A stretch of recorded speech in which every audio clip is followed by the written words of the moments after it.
On the back cover, the book includes this warning: "Be warned. These are conversations that could change your life." Are these conversations that really can change the life of a committed believer? Well, the issue is that we don't know where a conversation can go if we are open to a real conversation. We don't know who's going to end up changing which beliefs at the end of the day. So that means there's always a risk involved in an open, vulnerable conversation, in deciding that I'm not going to treat other people that disagree with me as crazy or immoral or evil. I'm going to listen to them. That means at the end of the day that I don't know, ultimately, where I may end up in some beliefs. But it's a risk, I think, that we have to take to be willing to learn from people, not just categorize them, not just call them liberals or fundamentalists or evil atheists or anything else, but to listen to them and make ourselves vulnerable, and to do it faithfully and prayerfully. Do you think these are conversations that can change the church? Like, is the church on one path that these kind of conversations could help alter, not just individually but collectively? Well, I think that the church on the whole, as with individuals and congregations, would benefit enormously by being in dialogue with other people, by learning from them, by being open to conversation with them. There has been a lot of good examples of this in recent years.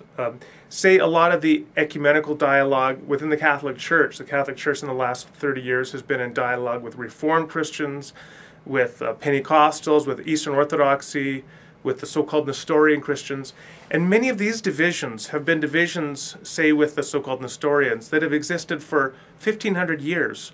And the Catholics and these Nestorian Christians have come to a united understanding on key doctrines that they were separated on for 1,500 years, simply by learning to listen to one another after so many centuries of division.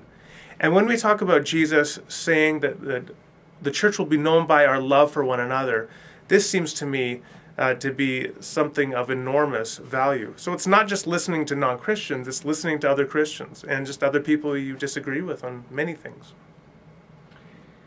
It's easy to think that other people should be better listeners, right? That they should stop attacking us and they should stop labeling us. And sometimes we don't see past the log in our own eye. Can you just explore a little bit how each of us can internalize this and get past the seeing everyone else's guilt? It's very difficult, and I think there's a reason Jesus gave that parable of the log in the own eye, because it is human nature to see the foibles and the weaknesses in other people and not in ourselves.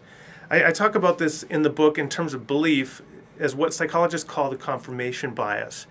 We will look for evidence that confirms our beliefs and disconfirm or ignore or filter out evidence that goes against our beliefs and might support someone else's beliefs.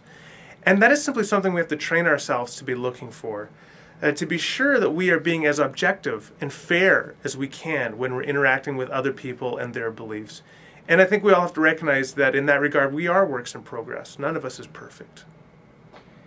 And yet in one ear you hear the objection that some will raise, kind of an alarmist response to this that says, if you listen to non-Christians, you're going to be led into deception and lies. They're going to lead you astray. How do you reassure Christians that it's okay to listen, or is it okay to listen?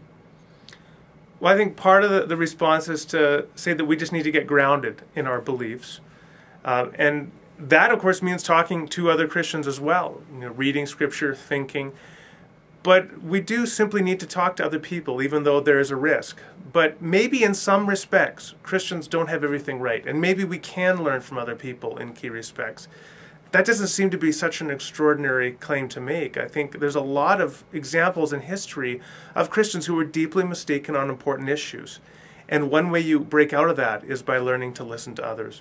I also give an illustration in the book of a marriage. Let's say you have a marriage which a couple has been married for 50 years, and they've never had an argument. Now, people would say, wow, that's pretty impressive. But what if they never had an argument because they'd never had a conversation about anything more substantial than the weather?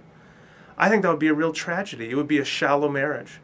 And I think a Christianity that doesn't wrestle with and ask big questions, it may be a Christianity that looks placid and serene on the surface, but it's also one that's terribly shallow.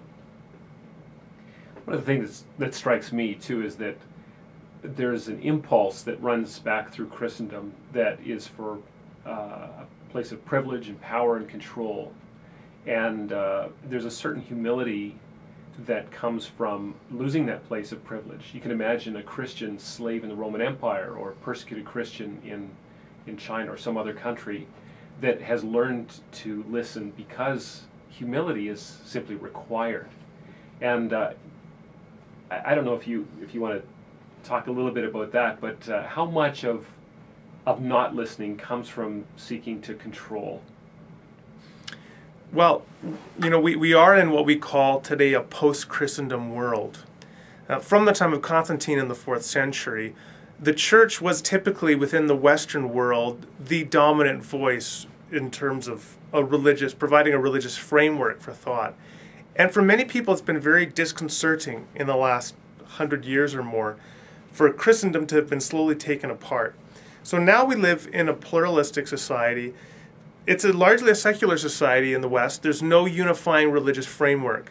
And yet sometimes Christians want to act as if we are still in Christendom, as if we can simply silence other people and their voices and impose our own positions, dismiss them as fanatics, as heretics, as secularists, as anything else.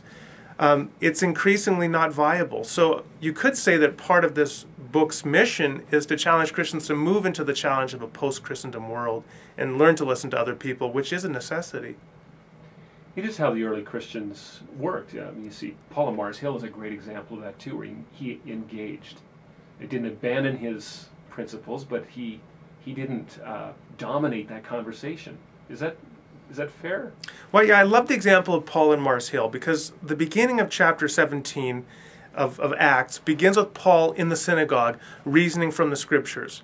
But then he goes to Athens and he goes to the marketplace. And the marketplace is not a place that accepts scripture as an authority. So Paul doesn't reason from scripture at that point. He reasons based on the authorities that the people in the marketplace share. He meets them where they're at. He has learned to listen to them as Stoic and Epicurean philosophers. So he identifies the statue to an unknown God. He reasons from that point, I'm going to share with you about that God. And then he quotes from Epimenides and Aratus, two Stoic philosophers, and actually quotes them in an affirming way, so that he actually learns truth from the Stoics about the Christian God that he worships. Now, he does get to the point then of resurrection and judgment, which they didn't like to hear. But nonetheless, he got to that point by finding as much common ground and listening to them.